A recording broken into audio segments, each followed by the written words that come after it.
നമസ്കാരം. ആദ്യമായി മുഖ്യമന്ത്രിയാകുന്ന 2 പേർ.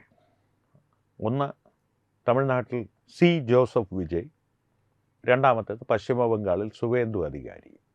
ഇവർ 2 പേരും തമ്മിലൊന്ന് അതായത് അധികാരത്തിലേറ്റതിന് ശേഷം ഒരു ആദ്യത്തെ 72 മണിക്കൂറുകൾക്കുള്ളിൽ ഇവർ എടുത്ത നടപടികളെ സംബന്ധിച്ചൊരു ചെറിയ താരതമ്യം വളരെ രസകരമായിരിക്കും. കൃത്യമായിട്ട് പ്രസ്റ്റിറ്റ്യൂട്ട്സ് എന്ന ഒരു ഹാൻഡിലുണ്ട്. ഇംഗ്ലീഷിൽ ദേശീയ തലത്തിൽ രാഷ്ട്രീയ നിരീക്ഷണങ്ങൾ വളരെ ഒരു തമാശ രൂപേണ അവതരിപ്പിക്കുന്ന ഒരു ഫേസ്ബുക്ക് ഹാൻഡിലാണ്. ആ ഹാൻഡിൽ വന്നൊരു പോസ്റ്റാണ് ഈ ഒരു വിഷയത്തിൻ്റെ ആധാരം. ഈ വിഷയം പ്രേക്ഷകരുടെ മുമ്പിൽ അവതരിപ്പിക്കുവാൻ എന്നെ പ്രേരിപ്പിച്ചത്. അപ്പോൾ ഈ ഒരു താരതമ്യം ചെയ്യുമ്പോൾ ഒരു കാര്യം ഞാൻ പ്രേക്ഷകരോട് ആദ്യമേ പറയുന്നു. ജോസഫ് വിജയ്ക്ക് രാഷ്ട്രീയമായ പ്രവർത്തന പരിചയമില്ല. കാരണം അദ്ദേഹത്തിൻ്റെ രാഷ്ട്രീയ പാർട്ടി തന്നെ തമിഴക വെട്രിക്കഴകം തന്നെ നിലവിൽ വന്നിട്ട് ഇപ്പോൾ 2 വർഷങ്ങളേ ആയിട്ടുള്ളൂ. അതിനിടയിൽ 107 സീറ്റുകൾ നേടി. 108ആണ്. പക്ഷേ കണക്കുകൾ പ്രകാരം തത്വത്തിൽ ഒരു സീറ്റ് വിജയ് രാജിവെക്കേണ്ടതുള്ളതുകൊണ്ട് 107 സീറ്റുകളോടെ അദ്ദേഹം അധികാരത്തിലെത്തി. പോട്ടെ, 108 തന്നെ കണക്കാക്കിക്കൊള്ളൂ.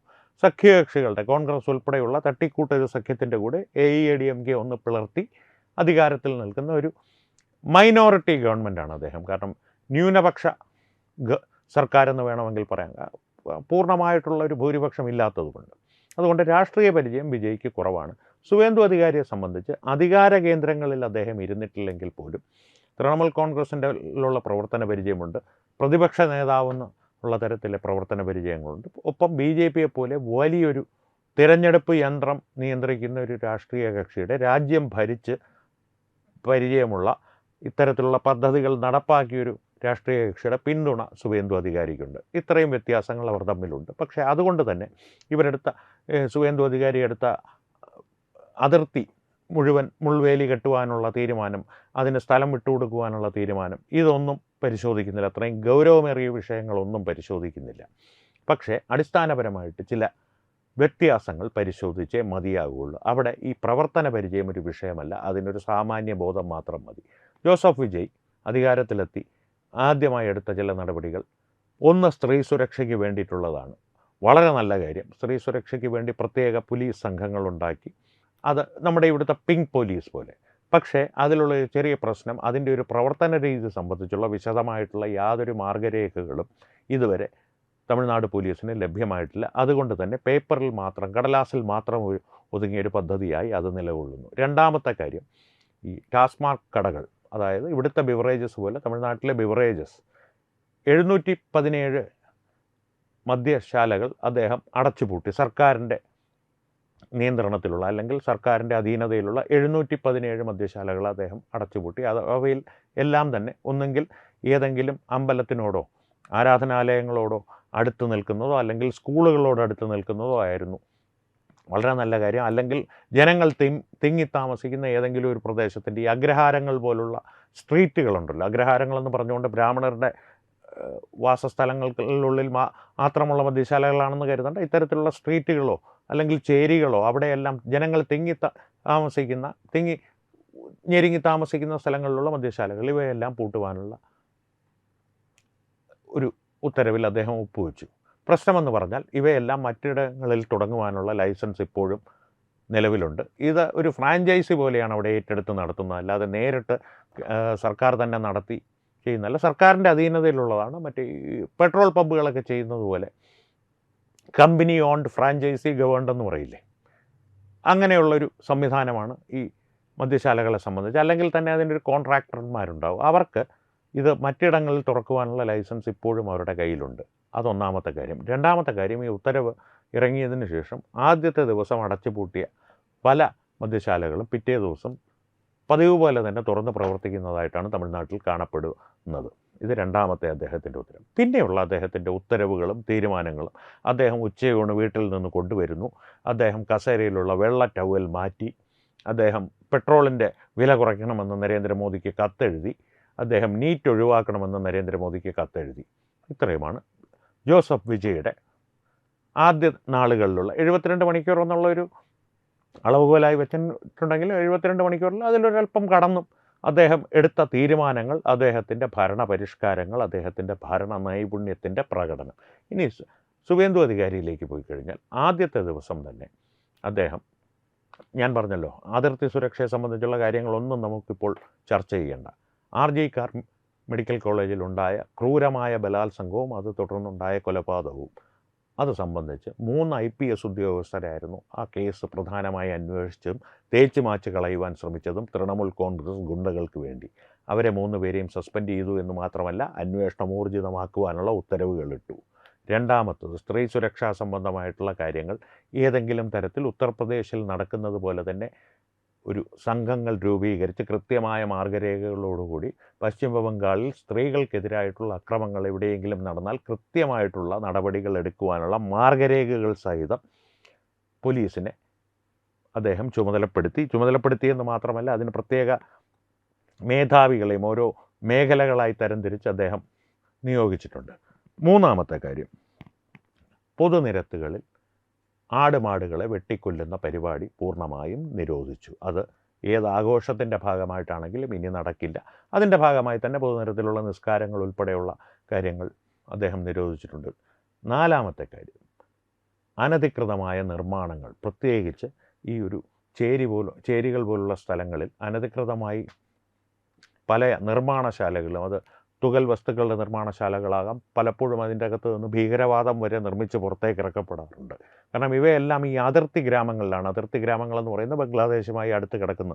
പലപ്പോഴും ഒരു നദിയുടെ വേർതിരിവ് മാത്രമേ ബംഗ്ലാദേശിനും ഈ പ്രദേശങ്ങൾക്കും തമ്മിൽ കാണുകയുള്ളൂ. അവിടുന്ന് ബംഗ്ലാദേശികൾ ഇവിടെ വരുന്നു, ഈ തൊഴിൽശാലകൾ ജോലിയെടുക്കുന്നു. ചിലപ്പോൾ മാന്യമായ ജോലി തന്നെയായിരിക്കാം അവരെടുക്കുന്നത്. പക്ഷേ ഈ നിർമ്മാണശാലകളിലൊന്നും സുരക്ഷാ വ്യവസ്ഥകൾ യാതൊന്നും പാലിക്കപ്പെടുന്നില്ല. ഈ കഴിഞ്ഞ ദിവസം തന്നെ തത്വമേ ന്യൂസ് ആ വാർത്ത അത് സംബന്ധിച്ചൊരു വാർത്ത പ്രേക്ഷകരുമായി പങ്കുവച്ചിരുന്നു. ഒരു തീപിടുത്തമുണ്ടായി 2 പേർ മരിച്ചു ഇത്തരത്തിലൊരു നിർമ്മാണശാലയിൽ. ഇത്തരം നിർമ്മാണശാലകളെല്ലാം പൂർണ്ണമായി നിരോധിച്ചു. അത് വെറും കടലാസിൽ നിരോധിക്കുക മാത്രമല്ല ചെയ്തത്, പല പ്രദേശങ്ങളിലുള്ള ഇത്തരം നിർമ്മാണശാലകൾ യാതൊരു ദാക്ഷിണ്യവും കൂടാതെ ബുൾഡോസർ ഉപയോഗിച്ച് ഇടിച്ചു നിരത്തി. എതിർപ്പുകളൊക്കെ പലതും ഉണ്ടായി. കാരണം ഇത്തരത്തിലൊരു നിർമ്മാണശാലകളിൽ നിന്ന് ലാഭം കൊയ്യുന്നവർ നിരവധിയാണ്. ഒരു സമുദായം തന്നെ ചിലപ്പോൾ ലാഭം കൊയ്യുന്നൊരവസ്ഥ പല പ്രദേശങ്ങളിലും നിലനിൽക്കുന്നുണ്ട്.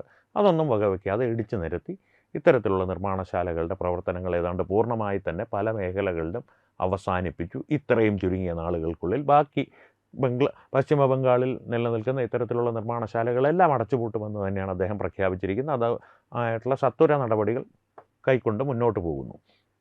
മറ്റൊരു കാര്യം, കേന്ദ്ര സർക്കാരിൻ്റെ ഏതെല്ലാം പദ്ധതികൾ PM ശ്രീ ഉൾപ്പെടെ മമതാ ബാനർജിയുടെ സർക്കാർ തടഞ്ഞു വെച്ചിരുന്നു, അതെല്ലാം ഒറ്റയടിക്ക് അംഗീകരിച്ച് അവയിലെല്ലാം ഒപ്പിടുവാനുള്ള തീരുമാനങ്ങളെടുത്തു. ഇത്രയും കാര്യങ്ങളാണ് ഏറ്റവും ചുരുക്കം ദിവസങ്ങൾക്കുള്ളിൽ സുവേന്ദു അധികാരി ചെയ്തത്. ഈ ഒരു താരതമ്യം നിങ്ങൾ നോക്കൂ. പ്രവർത്തന പരിചയക്കുറവ് വിജയിക്കുണ്ടെന്നുള്ളത് സമ്മതിച്ചുകൊണ്ട് തന്നെ പറയുന്നു. അടിസ്ഥാനപരമായി ഒരു സാമാന്യ ബോധമുള്ള ഏതെങ്കിലും ഒരു വ്യക്തി, ഈ നേരത്തെ മദ്യശാലകൾ അടച്ചുപൂട്ടിയൊരു കാര്യം സംബന്ധിച്ച് അദ്ദേഹം എടുത്തൊരു തീരുമാനത്തെക്കുറിച്ച് പറഞ്ഞിരുന്നു. മദ്യശാലകൾ പൂർണ്ണമായി അടച്ചുപൂട്ടും എന്നുള്ളൊരു വാഗ്ദാനം തെരഞ്ഞെടുപ്പിൽ നൽകിക്കൊണ്ടാണ് അദ്ദേഹം തെരഞ്ഞെടുപ്പിനെ നേരിട്ടത്, ജനങ്ങൾക്ക് നൽകിക്കൊണ്ട്. അത്തരത്തിലുള്ള തീരുമാനമെടുക്കുന്ന ഒരു വ്യക്തി ഈ ലൈസൻസ് നിലനിൽക്കുന്നൊരവസ്ഥയിൽ അവർക്ക് ഇടങ്ങളിൽ എവിടെയെങ്കിലും മദ്യശാലകൾ തുറക്കുവാനുള്ള സൗകര്യം നിലനിർത്തിക്കൊണ്ട് ഈ ഒരു ഉത്തരവിൽ ഒപ്പിടുമോ? അദ്ദേഹം ഒരു മണ്ടനാണോ? അല്ല. ഇത് ജനങ്ങളുടെ കണ്ണിൽ പൊടിയിടുവാനുള്ള ഒരു തന്ത്രം മാത്രമാണ്. ഞാൻ പറഞ്ഞതുപോലെ തന്നെ എൻ്റെ വാഗ്ദാനങ്ങൾ നടപ്പാക്കുന്നതിന് ഞാൻ തുടക്കം കുറിച്ച് കഴിഞ്ഞു. ഇദ്ദേഹത്തിൻ്റെ ഈ ഒരു ഒപ്പിടൽ കൃത്യമായി തന്നെ മുകളിൽ നിന്ന് ക്യാമറ എടുത്ത് ജോസഫ് വിജയ് എന്നുള്ള ആ ഒരു അദ്ദേഹത്തിൻ്റെ ഒപ്പ് ക്യാമറയിലെടുത്ത് റീൽസായിട്ട് അദ്ദേഹത്തിൻ്റെ ഏതെങ്കിലും ചലച്ചിത്രത്തിൻ്റെ തന്നെ പശ്ചാത്തല സംഗീതം അതിന് കൂട്ടിച്ചേർത്ത് ഈ ഫയർ വിടുക എന്ന് പറയുമല്ലോ, ഫയറായി വിജയ് അണ്ണൻ ഫയർ. അത് കേരളത്തിലുമുണ്ട് അദ്ദേഹത്തിൻ്റെ ഫയർ ഫാൻസുകൾ. ഇന്നത് അവർ വല്ലാത്ത നിരാശയിലാണ്. കാരണം ആളെ കൂട്ടാൻ വേണ്ടിയിട്ട് കോൺഗ്രസ്സുകാർ സത്യപ്രതിജ്ഞയ്ക്ക് ജോസഫ് വിജയ് എത്തുമെന്ന് പറഞ്ഞിരുന്നു. പക്ഷേ അദ്ദേഹം എത്തിച്ചേർന്നില്ല. അത് മറ്റൊരവസരത്തിൽ അത് ചർച്ച ചെയ്യാം. കുറച്ച് രസകരമായ കാര്യമാണത്. അതുകൊണ്ട് തന്നെ വിജയുടെ ഇത്തരത്തിലുള്ള അഭിപ്രായങ്ങളോ അല്ലെങ്കിൽ അദ്ദേഹത്തിൻ്റെ ഒരു പ്രവർത്തന രീതികളുണ്ടല്ലോ, ആദ്യമായി അദ്ദേഹം കൈക്കൊള്ളുന്ന നടപടികൾ ഒരു പ്രവർത്തന പരിചയക്കുറവല്ല കാണിക്കുന്നത്, ജനങ്ങളുടെ കണ്ണിൽ പൊടിയിടുവാനുള്ള തന്ത്രങ്ങളാണ്. റീൽസ് ഭരണമാണ്. ഉദയനിധി സ്റ്റാലിനാണ് അത് പറഞ്ഞതെങ്കിലും റീൽസുകളിലൂടെയുള്ള ഭരണമാണ് ജോസഫ് വിജയ് തമിഴ്നാട്ടിൽ നടത്തിക്കൊണ്ടിരിക്കുന്നത്. കസേരയുടെ തുണി മാറ്റുക, ഉച്ചഭക്ഷണം വീട്ടിൽ നിന്ന് കൊണ്ടുവരിക. ഉച്ചഭക്ഷണം വീട്ടിൽ നിന്ന് കൊണ്ടുവരുന്ന ഭാരതത്തിലെ ആദ്യത്തെ ഭരണാധികാരി അദ്ദേഹമാണല്ലോ. AK ആൻ്റണിയുടെ ഭരണകാലത്തായിരുന്നെങ്കിൽ ക്യാൻറ്റീനിൽ നിന്ന് അദ്ദേഹം ഇറങ്ങില്ലായിരുന്നു പുറത്തേക്ക്. അങ്ങനെയായിരുന്നു അദ്ദേഹം ഭരിച്ചിരുന്നത് എന്ന് കരുതി എ കെ ആൻ്റണി മികച്ച ഭരണാധികാരിയാണോ? ഇത്രയും പരാജിതനായ ഒരു മുഖ്യമന്ത്രി വേറെയില്ല. ന്യൂനപക്ഷങ്ങളെ സംബന്ധിച്ചുള്ള ചില ശരിയായ പരാമർശങ്ങൾ നടത്തി എന്നതിനപ്പുറം ഒരു ഭരണമികവും ഇല്ലാത്തൊരു ഭരണാധികാരിയായിരുന്നു എ കെ ആൻ്റണി. അതിനേക്കാളും ഒരു പരിതാപകരമായ രീതിയിലാണ്, പരിചയക്കുറവുണ്ടെങ്കിൽ തന്നെ വിജയ് ഇപ്പോൾ പെരുമാറുന്നത്.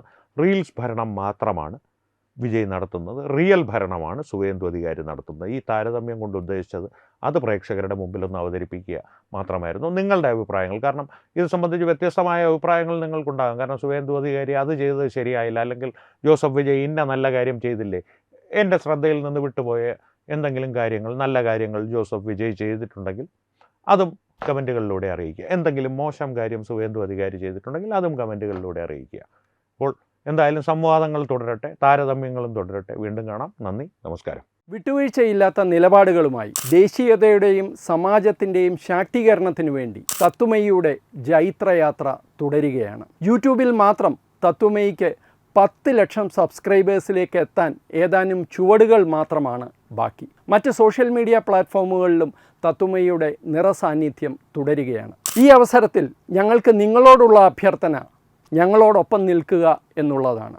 നിങ്ങൾ ഉപയോഗിക്കുന്ന ഏത് സോഷ്യൽ മീഡിയ പ്ലാറ്റ്ഫോം ആണെങ്കിലും ഞങ്ങളുടെ വരിക്കാരാകുക, ഞങ്ങളെ സബ്സ്ക്രൈബ് ചെയ്യുക, നിങ്ങളുടെ സുഹൃത്തുക്കളിലേക്ക് തത്വമയിയുടെ ഈ സന്ദേശം പ്രചരിപ്പിക്കുക. ഞങ്ങളോടൊപ്പം നിൽക്കൂ, രാഷ്ട്രത്തോടൊപ്പം നിൽക്കൂ, ദേശീയതയ്ക്കൊപ്പം സഞ്ചരിക്കൂ.